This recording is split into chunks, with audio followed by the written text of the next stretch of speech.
मैं इस बात को सुन के मैं बड़ा अचंभित हुआ कि वो शख्सियत जो 5 वर्ष तक जो मुख्यमंत्री के रूप में सेवाएं यहाँ पर दे रहे थे हिमाचल प्रदेश सरकार में, तो निवर्तमान मुख्यमंत्री ने जिस तरह से टिप्पणी करी है, ये दर्शाता है कि वो अभी ताज़ा जो है सत्ता से बाहर हुए हैं और उनकी बौखलाहट जो है वो सामने आ रही है। क्योंकि अभी बजट सेशन ख़त्म हुआ। बजट सेशन में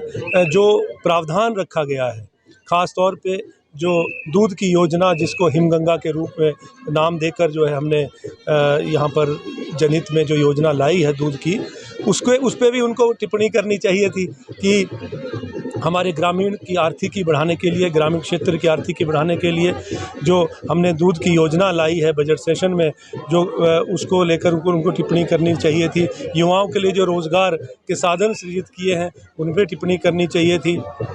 इसी तरह से जो हरित प्रदेश की ओर जो आगे कदम बढ़ाए हैं माननीय मुख्यमंत्री जी की सोच, जो कि हिमाचल प्रदेश को प्रदूषण रहित बनाने की सोच को लेकर जो योजनाएं लाई गई हैं, उस पर टिप्पणी करनी चाहिए थी। ये गोबर के ऊपर जो टिप्पणी उन्होंने की है, मैं उनको ये स्पष्ट तौर पे कहना चाहता हूँ कि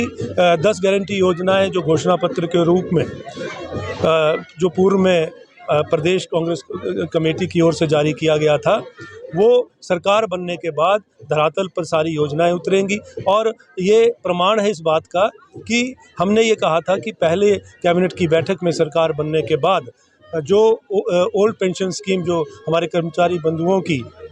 2003 से जो पेंशन बंद हुई थी, उस पेंशन को लागू किया जाएगा। सबसे पहला फैसला पहली कैबिनेट की बैठक में ये लिया। इस बात को उनके चर्चा में लाना चाहिए था और इस बात को उनको एक्नॉलेज करना चाहिए था, कॉम्प्लीमेंट देना चाहिए था माननीय मुख्यमंत्री महोदय को। दूसरी योजना जो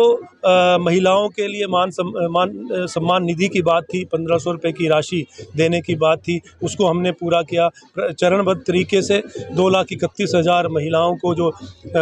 ये 1500 रुपये की राशि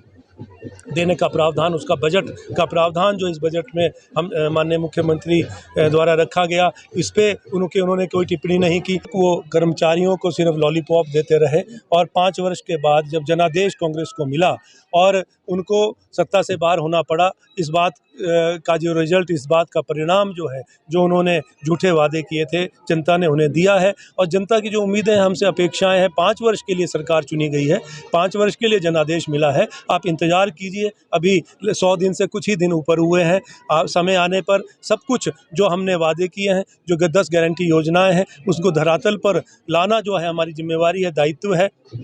और आने वाले समय में बहुत सी जनहित की योजनाएं जो है आप धरातल पर देखेंगे और हिमाचल प्रदेश को अग्रणी राज्य के रूप में आप देखेंगे। और जिस तरह से जो ये रेवेन्यू जनरेशन की योजनाओं को लेकर जो माननीय मुख्यमंत्री जी की सोच है, विजन है, उसमें आप देखें कि जो ग्रीन हाइड्रोजन